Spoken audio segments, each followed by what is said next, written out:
Assalamu alaikum. Welcome to Career Caravan. I am SN Ali. Today we will discuss the next half of the chapter number 6 from the Punjab textbook of Lahore. The name of the chapter is Security, Protection, Copyright and the Law. So in the previous lecture we have discussed all the terms related to the computer security as computer security, security, data protection, computer virus and how to avoid from the computer viruses. Today in this lecture we will discuss about some data protection, privacy issues, and also we will discuss about the any acts and laws about the copyright acts and data security, data protection. So let's start from the security violations. So जैसे कि हमें पता है कि हमारे पास जो computer system के अंदर जो डाटा होता है वो हार्डवेयर से इंपॉर्टेंट होता है और हमारे पास जितना भी कंप्यूटर सिस्टम के अंदर डाटा है वो काफ़ी क्रिटिकल और इम्पॉर्टेंट होता है किसी भी ऑर्गेनाइजेशन की प्रॉपर वर्किंग के लिए. तो हमारे पास जो डाटा वो सबसे इम्पॉर्टेंट पार्ट होता है किसी भी ऑर्गेनाइजेशन के लिए. तो हम चाहते हैं कि जो डाटा हमारा वो प्रोटेक्टेड है, किसी भी अनऑथराइज एक्सेस से कोई भी इस डाटा को हमारे से मिसयूज़ ना कर ले ये डाटा और ये डाटा हमारा जो वो लॉस्ट ना हो सके. तो इस पर्पज़ के लिए हमारे पास जितनी भी स्टोरेज डिवाइसेस होती है हमें चाहिए कि उसको हम लॉक्ड रूम में रखें, किसी भी अनऑथराइज पर्सन का उसको एक्सेस ना कर सके. तो हम देखते हैं कि जो हमारे कंप्यूटर सिस्टम के अंदर जो डाटा होता है, जो हमारी प्रोटेक्शन होती है वो किस तरह से वायलेट हो सकती है. तो जो सबसे पहला तरीका है वो हमारे पास है स्टोरेज डिवाइसेस. हो सकता है कि कोई ऐसा बंदा ऑथराइज्ड भी हो सकता है और अनऑथराइज्ड भी हो सकता है. हो सकता है कोई ऑथराइज्ड बंदा आए हमारे कंप्यूटर जो डिपार्टमेंट है उसके अंदर जो सर्वर रूम है और आगे जितनी भी स्टोरेज डिवाइसेस हैं उसमें हार्ड ड्राइव्स आ जाती है, यूएसबी ड्राइव्स आ जाती है, कॉम्पैक्ट डिस्क आ सकती है और इस तरह की कितने भी डिवाइसेस हैं जहाँ पे डाटा हमारा स्टोर है. तो कोई भी बंदा आके वहाँ से जितनी भी स्टोरेज डिवाइस है वो उठा के ले जाए और उस डाटा को जाके कहीं पे सेल कर दे, उसको मिस यूज़ करे या जो भी डिस्क्लोज कर सकता है जाके बाय. तो जो पहला हमारे पास सिक्योरिटी वायलेशन है वो ये है कि जो बंदा है वो आके स्टोरेज डिवाइस को फिजिकली उठा के लेके जाया है. तो पहला हमारा वायलेशन ये है. उसके बाद जो हमारा सेकेंड है वो है पर्सनल डाटा, कि कोई भी शख्स अनऑथराइज तरीके से हमारा पर्सनल डाटा है जो भी ऑर्गेनाइजेशन के अंदर पड़ा हुआ है वो उसको एक्सेस करके थ्रू और पासवर्ड और आईडी किसी भी तरह से वो उसको एक्सेस करके हमारी जो पर्सनल इन्फॉर्मेशन है किसी भी हो सकता है वो कंपनी के ऑनर की पर्सनल इन्फॉर्मेशन है, उसकी डेट ऑफ बर्थ, उसका नेम, उसका एड्रेस, फ़ोन नंबर, तो उसको वो कॉपी करके मिसयूज़ कर सकते हैं. ज़्यादातर ये केस होता है हमारे पास ऑर्गेनाइजेशन के अंदर जितनी भी फीमेल होती हैं तो कोई भी शख्स आगे उनकी जो पर्सनल इन्फॉर्मेशन, उनका घर का एड्रेस, उनका फ़ोन नंबर और कॉन्टैक्ट इन्फॉर्मेशन ये सारा कुछ वहाँ से कॉपी करके देख सकता है और उसको मिसयूज़ कर सकता है. तो ये हमारा सेकंड वायलेशन है. उसके बाद जो थर्ड हमारे पास आया था मेल सर्वर, कि कोई भी शख्स होता है ऑर्गेनाइजेशन के अंदर वो किसी भी ऑथराइज पर्सन की जो मेल सर्वर है उसको एक्सेस कर सकता है. जो उसकी ईमेल है, उसका इनबॉक्स, उसको एक्सेस करके जितनी भी ईमेल उसको आई हैं इनबॉक्स में, जो उसने ईमेल सेंड की है उसको एक्सेस करके उसकी जो पर्सनल इन्फॉर्मेशन है या उसके अलावा जो उनसे भी उसकी क्रिटिकल इन्फॉर्मेशन उसकी सर्विसेज मेल सर्विसेज के अंदर मौजूद है उनको वो एक्सेस कर सकता है और उसको बाद में अपने बेनिफिट के लिए यूज़ कर सकते हैं. उसके बाद हमारे पास आ जाता है बैंक ट्रांसफ़र. हो सकता है कि उन्हीं मेल सर्विसेज के अंदर कोई ईमेल आई हो हमारे बैंक की तरफ से जिसमें हमारा बैंक का अकाउंट नंबर हो, एटीएम का नंबर हो, या वो हमारे कंप्यूटर सिस्टम के अंदर आगे कुछ ऐसी फाइल्स हो जहाँ पे हमारे डेबिट कार्ड या क्रेडिट कार्ड्स वगैरह मौजूद हैं, उनकी जो इन्फॉर्मेशन है वो है और उसकी एक्सपायरी डेट क्या है, वो किस बैंक से रिलेटेड है, उसकी डेट ऑफ बर्थ क्या है बंदे की, उसका क्रेडिट कार्ड का नंबर क्या है, एटीएम क्या है, उसका पासवर्ड क्या हो सकती है, सारी की सारी किसी एक फ़ाइल में मौजूद हो और कोई भी अनऑथराइज पर्सन आगे उस फाइल को एक्सेस करके उसका जो डेबिट कार्ड है, क्रेडिट कार्ड है, उसको एक्सेस कर सकते हैं उसका नंबर. तो हम वो वाला नंबर फिर ऑनलाइन शॉपिंग में यूज़ कर सकते हैं. ऑनलाइन शॉपिंग जब हम करते हैं तो सिर्फ हमें क्रेडिट कार्ड का सिर्फ नंबर रिक्वायर्ड होता है और 2-3 ऑथेंटिकेशन के, इसकी एक्सपायरी डेट क्या है, ये किस डेट को बना था और इसका जो ब्रांच कोड है वो क्या है, बैंक का नेम क्या है, इस तरह से 2-3 चीज़ें पूछ के तो आप ऑनलाइन शॉपिंग ईजिली कर सकते हैं. तो एक वायलेशन ये है. उसके बाद है स्लो नेटवर्क.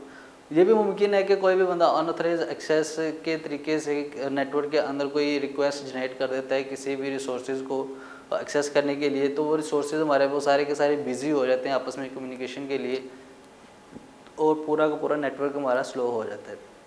इसमें होता ही है कि कोई भी एक बंदा एक कंप्यूटर नेटवर्क के अंदर एक डिवाइस से कोई मैसेज भेजता है जो कि सबको चला जाता है, और इस तरह से वो बार बार मैसेजेस या रिक्वेस्ट वो जनरेट करी जाता है जो कि पूरे नेटवर्क के अंदर बार बार वो ट्रांसफ़र हो जाती है। तो इस वजह से क्या होता है कि जो मैसेजेस होते हैं जो कि इररेलेवेंट होते हैं, उनका कोई मकसद नहीं होता, कोई मतलब नहीं होता, वो पूरे नेटवर्क में ट्रैवल करते रहते हैं और नेटवर्क सारा स्लो हो जाता है, और उसमें जो इंपॉर्टेंट मैसेजेस होते हैं वो ट्रैवल नहीं हो सकते जब तक वो नेटवर्क फ्री नहीं होता। तो इसका जो सिक्योरिटी का वायलेशन था वो ये है कि वो ये नेटवर्क को स्लो कर देता है।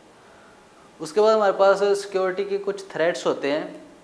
नेक्स्ट हमारे पास ये है कि सिक्योरिटी के कौन कौन से थ्रेट्स होते हैं। सबसे पहला जो थ्रेट हमारे पास ये है कि वो डाटा हमारा डिलीट हो सकता है। जो इंपॉर्टेंट डाटा हमारा वो इंटेंशनली या एक्सीडेंटली कोई ना कोई शख्स उसको डिलीट कर सकता है, उसको रिमूव कर सकता है। तो उससे बचने के लिए हमारे पास कौन कौन से तरीक़ाकार है कि हमें चाहिए कि उसे प्रॉपर राइट्स दें। जो भी यूज़र आ रहा है हमारे कंप्यूटर को यूज़ करने के लिए हमें उसको प्रॉपर राइट्स देने चाहिए। अब प्रॉपर राइट्स का क्या मतलब है कि अगर कोई ओनर है उसके राइट्स अलग से हैं। अगर एक कंपनी का एम्प्लॉय है जो कि मैनेजर, उसके राइट्स अलग है। जो एम्प्लॉय है नीचे लेवल पे उसके राइट्स अलग है। सबको हम सेम एक्सेस नहीं दे सकते, सबके पास सेम राइट्स नहीं होते। तो इस तरह से हम ऑर्गेनाइजेशन के अंदर हर एक को डिफरेंट राइट्स उनके पास दिए गए होते हैं कि एम्प्लॉय सारा कुछ कर सकते हैं। जो मैनेजर्स हैं उनको उससे नीचे वाले की एक्सेस है, लेकिन वो उससे ऊपर वाले की कोई भी इंफॉर्मेशन उसकी एक्सेसिबल नहीं होती। और जो एम्प्लॉयज़ होते हैं कंपनी के बिल्कुल नीचे लेवल पे, उसको सिर्फ अपनी एक्सेस होती है पर्सनल, उसको किसी दूसरे पर्सनल बंदे की एक्सेस नहीं होती, ना उसको जो उससे उसका मैनेजर है, उसका लीडर है, उसकी एक्सेस होती है। तो इसी तरह कंप्यूटर सिस्टम के अंदर भी हमें हर शख्स को उसके प्रॉपर राइट्स देने चाहिए। तो उसके लिए हर ऑपरेटिंग सिस्टम के पास कोई ना कोई मैकेनिज़्म मौजूद है। उसमें होता है कि जो नेटवर्क मैनेजर होता है हमारे पास, वो हर एम्प्लॉयज़ को उसके राइट्स दे देता है। वो किस तरह से देते हैं कि जैसे कोई एडमिन है या मैनेजर है तो उसको राइट्स दे देता है वो कंप्यूटर सिस्टम के अंदर कोई भी फाइल्स को अपडेट कर सकता है, डिलीट कर सकता है या रिमूव कर सकता है। लेकिन जो एम्प्लॉयज़ है उनको एक्सेस नहीं होती कि वो किसी भी फाइल को डिलीट कर सकें या अपडेट कर सकें। उनको सिर्फ रीड ओनली की एक्सेस होती है कि वो सिर्फ जो डाटा है उनको रीड कर सकते हैं, वो भी स्पेसिफिक डाटा। मतलब ये नहीं होता कि कंप्यूटर सिस्टम के अंदर जितना भी डाटा वो सबको रीड कर सके, या जो नेटवर्क क्रिएट किया गया कंपनी की तरफ से उस नेटवर्क के सारा डाटा उसको एक्सेसिबल नहीं होता। कुछ फोल्डर्स होते हैं जहाँ पे लॉक लगा होता है, किसी को पासवर्ड लगा होता है, कुछ ऐसी ड्राइव्स होती हैं जो हिडन होती है। तो इसी तरह एम्प्लॉयज़ को प्रॉपर राइट्स हर एक को गिवन होते हैं, जिसका जितना काम है उसको सिर्फ उतने डाटा की एक्सेस होती है, बाकी कंपनी के डाटा की एक्सेस नहीं दी जाती। तो ये सारा काम जो नेटवर्क एडमिन होता है वो करता है कि जो एम्प्लॉयज़ हैं उनको प्रॉपर राइट्स दे दिए जाते हैं कि जितना उनके लिए डाटा यूजेबल है सिर्फ वही एक्सेसिबल है, सिर्फ वो उतने डाटा को एक्सेस कर सकता है। जो बाकी कंपनी का पर्सनल डाटा है जो उसके काम से हटके उसको उसकी एक्सेस नहीं होती। जो मैनेजर है उसको जितने डाटा की एक्सेस है सिर्फ वो उतने डाटा को एक्सेस कर सकते हैं, उसके अलावा कोई भी डाटा को एक्सेस नहीं कर सकता। तो ये एक तरीका था प्रॉपर राइट्स। उसके बाद है प्रॉपर पासवर्ड, कि जो भी यूज़र आ रहा है उसका एक प्रॉपर पासवर्ड सेट हो और उसकी एक आईडी सेट हो। ये नहीं कि कोई भी बंदा आके तो उसको कंप्यूटर सिस्टम को यूज़ कर सके और जो डाटा उसको मिसयूज़ करे बाद में। तो हर एक के पास पासवर्ड होगा और उसको चाहिए कि वो टाइमली उस पासवर्ड को चेंज करता रहे। आम पासवर्ड नहीं होना चाहिए, स्ट्रॉन्ग पासवर्ड यूज़ करना चाहिए उसे। प्रॉपर पासवर्ड का ये मतलब है कि उसमें वो स्ट्रॉन्ग पासवर्ड यूज़ करे, उसमें नंबर्स आ सकते हैं, कैरेक्टर्स आ सकते हैं, स्पेशल कैरेक्टर्स आ सकते हैं। उसको यूज़ केस यूज़ करना चाहिए, small case, upper case letters use करने चाहिए अल्फ़ाबेट्स में, ताकि उसका जो पासवर्ड है वो स्ट्रॉन्ग हो और कोई इसको गेस ना कर सके। उसके बाद हमारे पास है पीरियोडिक बैकअप, कि हमारे पास जितना भी इंपॉर्टेंट डाटा है कंपनी के अंदर, ऑर्गेनाइजेशन के अंदर, उसमें जो क्रिटिकल डाटा है हमारे पास जिसका लॉस्ट हम कभी भी बर्दाश्त नहीं कर सकते, हमें चाहिए कि उस डाटा का बैकअप रखें। अब बैकअप हमने लास्ट लेक्चर में भी देखा था कि बैकअप के लिए हमारे पास ऑप्शन होते हैं कि हम उसको फिजिकल डिवाइसेस में स्टोर करके रख लें, या हमारे पास एक और ऑप्शन होता है कि हम उसको क्लाउड पे स्टोर कर लें।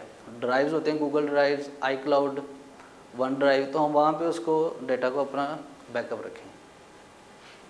उसके बाद लॉग फाइल्स, हर कंप्यूटर सिस्टम के अंदर या नेटवर्क के अंदर एक लॉग फाइल जनरेट की जा सकती है और हमें चाहिए कि वो लॉग फाइल जनरेट करे। उसमें होगा ये कि कंप्यूटर सिस्टम के अंदर जो भी यूज़र आता है किसी भी सिस्टम के अंदर अपना लॉगिन पासवर्ड एंटर करके, तो जो जो चीज़ें वो ओपन करता है और जो सी चीज़ें एक्सेस करता है, डिलीट करता है, मॉडिफाई करता है, उसकी एक लॉग फाइल जनरेट होती रहती है। बेसिकली एक टेक्स्ट फाइल होती है उसमें हर एम्प्लॉय का जो भी वो काम करता है कंप्यूटर सिस्टम के अंदर, वो सारी की सारी हर एक्टिविटी उसमें रिकॉर्ड होती है कि कौन सा यूज़र आया, उसका टाइम क्या था, डेट क्या थी, और उसने कौन से टाइम पे कौन सी चीज़ ओपन की और वो कितना टाइम ओपन रही है। लेट्स सपोज अगर किसी ने कोई वेबसाइट ओपन की तो वो वेबसाइट कितनी देर ओपन रही है, कोई सॉफ्टवेयर उसने यूज़ किया MS वर्ड की है तो वो कितनी देर वो वर्ड का प्रोसेसिंग वो चलता रहा है, कितनी देर वो मिनिमाइज रहे, कितनी देर उसने उस पर एडिटिंग की है, कौन सा फोल्डर खोला था, कौन सी वीडियो प्ले की थी, कौन सी इमेज देखी है, कौन सी डिलीट की है, और इस तरह से सारी एक्टिविटीज़ उसकी रिकॉर्ड हो रही होती है। उसे हम कहते हैं लॉग फाइल। तो वो हमें चाहिए कि अगर हम ऑर्गेनाइजेशन को रन करना चाह रहे हैं तो हमारे पास वो लॉग फाइल जनरेट हो ऑटोमेटिकली, तो हमें वो वाला फीचर भी इनेबल करना चाहिए। उसके बाद हमारे पास आ जाता है इंक्रिप्शन। अब डेटा इंक्रिप्शन में क्या होता है कि जो हमारे पास क्रिटिकल डेटा होता है, लेट्स सपोज जैसे मैंने आपको बताया था कि जो क्रेडिट कार्ड है या ATM है, उसका एक फिक्स नंबर होता है कि आपके पास 12 डिजिट या 14 डिजिट होंगे आपके ATM नंबर के अंदर, या क्रेडिट कार्ड का जो नंबर होता है। तो अगर हम उसको एज इट इज़ रख देंगे फाइल के अंदर तो कोई भी जो हैकर है या वायरस है वो उसको इजीली डिटेक्ट कर सकता है। ये 14 डिजिट का नंबर तो या तो ये ATM हो सकता है या कोई क्रेडिट कार्ड का नंबर हो सकता है।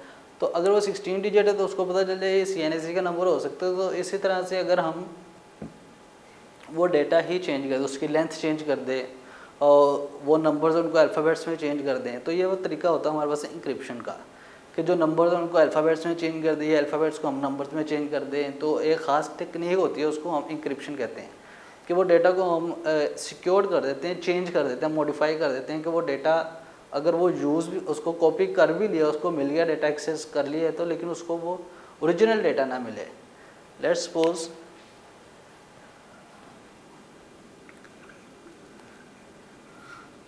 ये मेरा नंबर है, नेम है। अगर मैं इसको इंक्रिप्ट करना चाहूँ तो मैं हर अल्फ़ाबेट्स के अगेंस्ट इसका कोई नंबर असाइन कर देता हूँ कि लेट्स सपोज अल्फ़ाबेट्स जो होते हैं ABC, उसमें A का नंबर कौन सा है, A नंबर 1 पे आता है, जो H है वो कौन से नंबर पे आता है, S कौन से नंबर पे आता है, और A और N। इसी तरह से मैं इसको कुछ भी असाइन कर सकता हूँ। लेट्स सपोज ये 2 है, 4 है, 7, 4, 6। तो इस तरह से लेट्स सपोज मैंने कोई भी इंक्रिप्शन टेक्निक यूज़ की है तो उस तरीके से ये जो मेरा नाम है उसकी इंक्रिप्शन कोड ये बन रहा है, तो मैं अपने नाम की जगह ये वाला कोड लिख सकता हूँ। या अगर कहीं पे ये वाला नंबर लिखा है तो उसकी जगह पे मैं ये वाला नंबर भी अल्फ़ाबेट्स लिख सकता हूँ। तो इस तरह से मेरा डेटा इंक्रिप्ट हो रहा है। और ये इंक्रिप्शन टेक्निक सिर्फ मुझे पता है क्योंकि मैंने इसको इंक्रिप्ट किया, और बाद में मैं इसको डिक्रिप्ट भी कर सकता हूँ।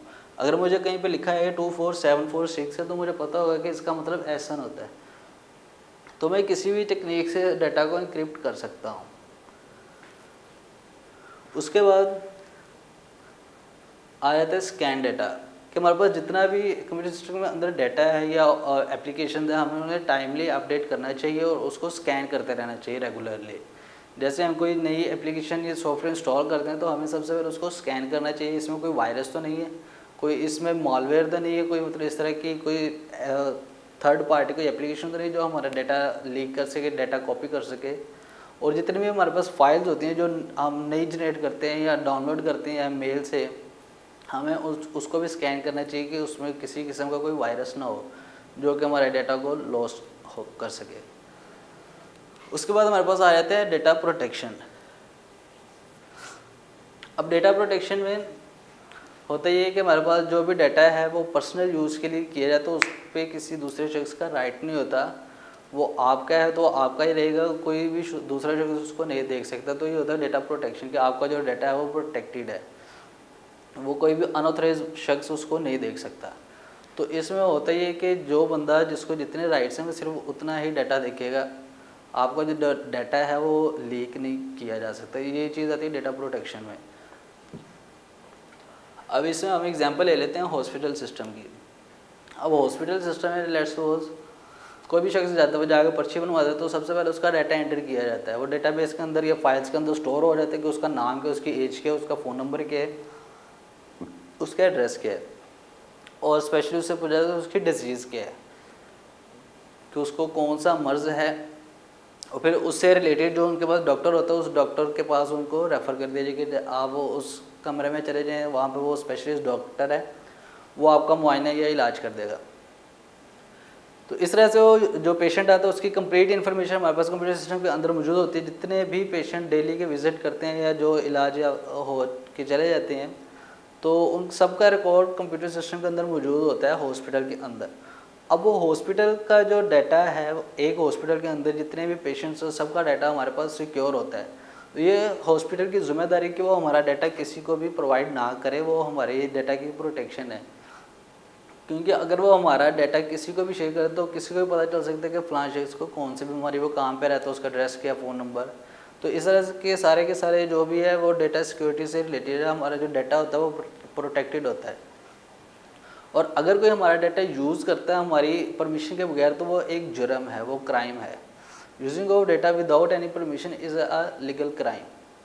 तो कोई भी शख्स किसी भी की परमिशन के बगैर उसका डाटा यूज़ नहीं कर सकता, और ना कोई ऐसी ऑर्गेनाइजेशन है जो कि उसका डाटा डिस्क्लोज कर सकती है। तो हॉस्पिटल के अंदर जितने भी पेशेंट्स हैं उनका रिकॉर्ड मौजूद है और वो डाटा प्रोटेक्टेड है हॉस्पिटल मैनेजमेंट सिस्टम के अंदर। उसके बाद हमारे पास आ जाता है प्राइवेसी इश्यूज़। अब प्राइवेसी इश्यूज़ में भी ये तकरीबन सेम है कि हमारे पास जो डाटा है वो सिर्फ हमारा डाटा है, उस पर किसी दूसरे शख्स का हक नहीं है। कोई भी उसको हमारी परमिशन के बगैर यूज़ नहीं कर सकता। अगर कोई परमिशन के बगैर यूज़ करेगा तो वो एक लीगल क्राइम है, पनिशेबल क्राइम है। हर गवर्नमेंट के अगेंस्ट, हर गवर्नमेंट के अंदर उस डाटा का हमारे पास कोई ना कोई जैसे कोई डाटा प्रोटेक्शन होती है, उस कोई वायलेशन होती है सिक्योरिटी, तो हर वायलेशन के अगेंस्ट एक फिक्स्ड हमारे पास अमाउंट ऑफ पनिशमेंट होती है, कोई जुर्माना होता है कि अगर आपने ये वाला रूल आपने वायलेट किया तो आपको जुर्माना होगा, आपको कैद होगी, ये कुछ ना कुछ आपको कंपनी को पे करना पड़ेगा। और ये रूल कंपनीज़ पे भी अप्लाई होता है कि जिस कंपनी के अंदर जितने एम्प्लॉयज़ हैं उनका एम्प्लॉयज़ का जो डाटा वो भी प्रोटेक्टेड रहे और वो भी प्राइवेट हो। आप उसकी यूज़र की परमिशन के बगैर उसका डाटा किसी को भी आप सेल नहीं कर सकते। अगर ऐसा हुआ कि आप किसी ऑर्गेनाइजेशन में काम कर रहे हैं और उस कंपनी ने आपका डाटा किसी दूसरे शख्स को बेच दी है, किसी दूसरी कंपनी को सेल कर दिया है, तो आपका ये प्रॉपर राइट है कि आप उस कंपनी पे बाद में केस कर सकें, उनसे कोई ना कोई क्लेम कर सकें कि आपका जो डाटा था वो आपकी परमिशन के बगैर किसी दूसरी कंपनी तक कैसे पहुँचा। और जो कंपनीज़ हैं उनका भी ये हक है कि वो आपका जो डाटा उसको प्रोटेक्टेड रखे, आपकी परमिशन के बगैर किसी दूसरे को ना दें, और जो आपका डाटा है उसको टाइमली वो अपडेट करते रहें। और कुछ और पॉइंट्स है जो कि कंपनीज़ को, ऑर्गेनाइजेशन को ख्याल में रखने चाहिए, वो हमारे पास लिस्ट डाउन है। उसमें सबसे पहले है कि अपडेट डाटा, कि जितने भी एम्प्लॉयज़ हैं उनका जो डाटा वो टाइमली अपडेट करते रहें, कि उनकी सैलरी क्या, उनकी वो सैलरी अपडेट हो रही है, उनका जो एड्रेस है वो अपडेट हो रहा है, फ़ोन नंबर उनका अपडेट हो रहा है। तो इस तरह की चीज़ें उनको अपडेट करनी चाहिए। उसके बाद लिमिटेड टाइम, कि जितने भी एम्प्लॉयज़ हैं उनका डाटा एक कंपनी के अंदर लिमिटेड टाइम के लिए ही रहना चाहिए। जितनी देर वो एम्प्लॉय वहाँ पे काम कर रहा है सिर्फ उतनी देर ही उनका डाटा उनके पास होना चाहिए। कंपनी को ये कोई हक नहीं कि वो एक एम्प्लॉय का डाटा परमानेंटली अपने कंप्यूटर सिस्टम के अंदर स्टोर रखे। जैसे भी कोई एम्प्लॉय छोड़ के जा रहा है तो उसका डाटा भी वहाँ से डिलीट कर देना चाहिए। उसके बाद ऑनर राइट्स, हर कंपनी के अंदर, ऑर्गेनाइजेशन के अंदर जो यूज़र है, जो एम्प्लॉय है, जिसका डाटा उस ऑर्गेनाइजेशन के अंदर स्टोर है, तो उसका जो ओनर है वो एम्प्लॉय है जिसका वो डाटा है। तो अगर कंपनी ने कोई किसी भी किस्म की उस पर प्रोसेसिंग करनी है, उसको अपडेट करना है, तो वो यूज़र की परमिशन के बगैर नहीं कर सकते। वो उस यूज़र का जिसका डाटा है, जो एम्प्लॉय है, वो उसका डाटा का ओनर है, वो मालिक है। उसके बाद डाटा रिस्पॉन्सिबिलिटी, कि उस डाटा की जो प्रोटेक्शन होगी, अगर एक कंपनी के अंदर एक यूज़र है या एम्प्लॉयज़ हैं तो सब एम्प्लॉयज़ का जो डाटा है वो प्राइवेट होगा, किसी दूसरी कंपनी ऑर्गेनाइजेशन के अंदर से वो उस डाटा को एक्सेस नहीं कर सकते, और ना ही उस कंपनी के अंदर जो दूसरे एम्प्लॉयज़ है वो उसको एक्सेस कर सकते हैं। उस डाटा की कंप्लीट प्रोटेक्शन, जो एम्प्लॉयज़ हैं उनकी जो प्राइवेट इन्फॉर्मेशन, उसकी कंप्लीट प्रोटेक्शन वो कंपनी की रिस्पॉन्सिबिलिटी है। अगर कंपनी इसमें इरिस्पॉन्सिबल बिहेवियर करती है तो वो कंपनी के लिए पनिशेबल है। और जो एम्प्लॉयज़ है वो क्लेम कर सकते हैं कि हमारा जो डाटा है वो प्राइवेट था, तो वो बाहर कैसे लीक हुआ है। तो ये थे हमारे को कुछ प्राइवेसी इश्यूज़ और सिक्योरिटी थ्रेट्स और सिक्योरिटी वायलेशंस। नेक्स्ट हम देखेंगे कि कौन कौन से हमारे पास सिक्योरिटी लेजिस्लेशन है और कौन कौन से सिक्योरिटी के एक्ट्स हैं। स्टार्ट करते हैं प्रोटेक्शन लेजिस्लेशन। कि कंप्यूटर सिस्टम के अंदर जो प्राइवेसी होती है, उनके एक्ट्स होते हैं, तो जो प्राइवेसी प्रोटेक्शन और प्रोटेक्शन लेजिस्लेशन क्या होती है। प्रोटेक्शन लेजिस्लेशन बेसिकली एक हमारे पास एक इंश्योर तरीक़ाकार है, एक हुकूमत की तरफ से एक कदम है जो कि लॉफुली हमें चेक करते हैं कि जो हम डाटा यूज़ कर रहे हैं वो प्रोटेक्टेड है, उस पर कॉपीराइट के सारे जितने भी हमारे पास रूल्स एंड लॉज हैं वो अप्लाई होते हैं। अगर हम मतलब अब ये जो डेटा प्रोटेक्शन और डेटा सिक्योरिटी है, अगर कोई इसकी खिलाफ वर्जी करता है तो ये एक पनिशेबल क्राइम है, हमें इसका जुर्माना देना पड़ेगा। ये इसकी जो भी सज़ा है हुकूमत की तरफ से, गवर्नमेंट की तरफ से जो भी मुकर्रर है, हम वो उसके हकदार होंगे अगर हम किसी भी किस्म की डेटा प्रोटेक्शन के अगेंस्ट वायलेशन करेंगे। तो सबसे पहले हमारे पास इसमें प्रोटेक्शन लेजिस्लेशन में जो रूल है लॉफुली के क्लियर पर्पस के, अगर कोई भी हमारा डाटा कलेक्ट कर रही है तो हम उसके पास एक क्लियर पर्पस होना चाहिए कि हम आपका डाटा किस लिए लेके जा रहे हैं। लेट्स सपोज अगर आपके दरवाजे पे कोई आकर नॉक करता है, कहता है कि जी आप कितने बहन भाई हैं, आपका नाम क्या है, फ़ोन नंबर क्या है, इस तरह की कोई भी इन्फॉर्मेशन अगर आपसे कलेक्ट करता है तो आप हरगिज़ उसे मत दें अपनी पर्सनल इन्फॉर्मेशन। या इस तरह से कोई भी अगर आपको रास्ते में रोक के आपसे कोई इन्फॉर्मेशन लेता है, जैसे कि आम तौर पर अब होता है कि कोई भी सिम कार्ड्स वाले बायोमेट्रिक करवाने वाले आ जाते हैं कि आप अपना आईडी कार्ड नंबर बताएं, अपना थंब प्रिंट यहाँ पे स्कैन कर रहे हैं, इस तरह से कुछ ना कुछ वो कहते हैं कि हम आपके नाम पे सिम रजिस्टर कर देंगे, आपको कुरंदाजी में शामिल कर रहे हैं।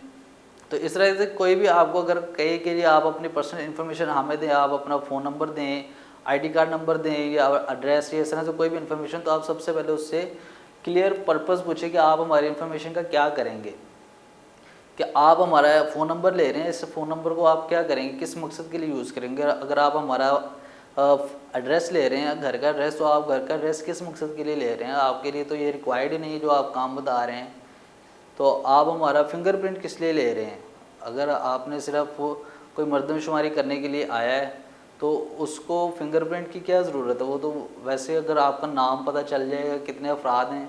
तो इस तरह से अगर कोई भी आपसे इंफॉर्मेशन कलेक्ट करता है तो एक एक इंफॉर्मेशन कलेक्ट करने के लिए उसके पास क्लियर पर्पस होना चाहिए कि वो आपका नाम क्यों पूछ रहा है, आपका फ़ोन नंबर क्यों ले रहा है, आपका एड्रेस क्यों ले रहा है, आपका जो भी क्रेडिट कार्ड या बैंक की इन्फॉर्मेशन वो क्यों कलेक्ट कर रहा है, आपके जो CNSE की नंबर है वो क्यों कलेक्ट कर रहा है। आपके पास हर इन्फॉर्मेशन के क्लियर पर्पस होना चाहिए। सेकंड, अगर ऑर्गेनाइजेशन के अगर आप उसको अपनी इन्फॉर्मेशन प्रोवाइड कर रहे हैं तो आपको भी उस ऑर्गेनाइजेशन का मुकम्मल तौर पर पता होना चाहिए। अगर कोई आपसे इन्फॉर्मेशन कलेक्ट करने आया है तो आप उनसे पूछें कि आप हमारी इन्फॉर्मेशन क्यों ले रहे हैं, क्लियर पर्पस बताएं, और आपकी ऑर्गेनाइजेशन कौन सी है, आप गवर्नमेंट की तरफ से आए हैं या आपकी कोई प्राइवेट कंपनी है, किस इदारे की तरफ से आप आए हैं और हमारी इन्फॉर्मेशन क्यों कलेक्ट कर रहे हैं। जैसे कि कोई भी, मैंने आपको पहले एग्जांपल ली कि कोई भी बायोमेट्रिक मशीन लेके आपके पास आ जाता है कि आप अपना फिंगरप्रिंट स्कैन करें, अपना आईडी कार्ड का नंबर दें, हम आपके नाम पे एक सिम रजिस्टर कर देंगे जिसमें आपको फ्री MBs और फ्री इंटरनेट और इस तरह से फ्री कॉल्स मिल जाएंगी। तो नो डाउट मिल जाती है, लेकिन वो फेक, काफ़ी दफ़ा फेक होते हैं, वो आपके नाम पे काफ़ी रजिस्टर्स सिम में निकाल देते हैं, आपको पता भी नहीं होता। वही इन्फॉर्मेशन यूज़ करके आपसे एक सिम वो आपको देंगे और 2-3 सिम वो एक्स्ट्रा निकाल के किसी और को दे सकते हैं, वो मिसयूज़ कर सकते हैं। तो इस तरह के क्राइम से बचने के लिए आपको प्रॉपर पता होना चाहिए कि जो बंदा है वो ऑथराइज पर्सन है और किस ऑर्गेनाइजेशन से आया है। वो ऑर्गेनाइजेशन ऑथराइज्ड है, आप उस पर बिलीव कर सकते हैं, और वो जो रीज़न दे रहा है क्या वो क्लियरली पर्पस अपना बता रहा है कि आपसे ये वाली इन्फॉर्मेशन क्यों ले रहा है वो। तो ये 2 क्वेश्चन थे कि क्लियर पर्पस उसके पास होना चाहिए और ऑर्गेनाइजेशन की कंप्लीट डिटेल आपको पता होना चाहिए, फिर आप दे सकते हैं। अगर ये कोई नहीं प्रोवाइड कर रहा तो आप उसको इन्फॉर्मेशन भी अपनी ना प्रोवाइड करें। तो ये था प्रोटेक्शन लेजिस्लेशन के अंदर। उसके बाद हमारे पास कुछ प्राइवेसी एक्ट्स हैं जो कि गवर्नमेंट की तरफ से बनाए गए और उसके साथ साथ काफ़ी दफ़ा उनमें चेंजिंग की गई, उनको अपडेट किया गया। तो जो सबसे पहले 1980 में प्राइवेसी एक्ट बनाया गया था, उसमें ये करार पाया था कि जो भी फेडरल गवर्नमेंट के एजेंट्स हैं वो अनअनाउंस्ड किसी भी जो प्रेस ऑफिस होता है हमारे पास जहाँ पे न्यूज़ चैनल कास्टिंग वगैरह होती है, ब्रॉडकास्टिंग होती है, जितने भी एंकर पर्सन हैं, तो उनका जो प्रेस का ऑफिस होता है, एक कोई भी जो अनऑथराइज पर्सन है या फेडरल गवर्नमेंट के, इवन के जो गवर्नमेंट के बंदे हैं वो भी वहाँ पे अनअनाउंस्ड नहीं आ सकते किसी भी बंदे को सर्च करने के लिए। अगर वो वहाँ पे मौजूद नहीं है, मतलब अगर कोई बंदा जो कि मुजरिम है या मुलजिम है वहाँ पे मौजूद नहीं है, तो वो उसको सर्च करने के लिए उनके प्रेस के ऑफिस नहीं जा सकते। ये एक लॉ था, एक एक्ट था 1980 का, प्रोटेक्शन प्राइवेसी एक्ट, कि कोई भी गवर्नमेंट का बंदा भी बगैर किसी भी रिटर्न लेटर या प्रूफ या परमिशन के बगैर किसी भी प्रेस के ऑफिस में नहीं जा सकता, इस बिना पर कि हो सकता है वहाँ पे कोई मुलजिम मौजूद हो। तो अगर किसी ने जाकर सर्चिंग करनी है गवर्नमेंट के ऑफिसर ने, तो उसके पास रिटर्न प्रूफ होना चाहिए, परमिशन होनी चाहिए।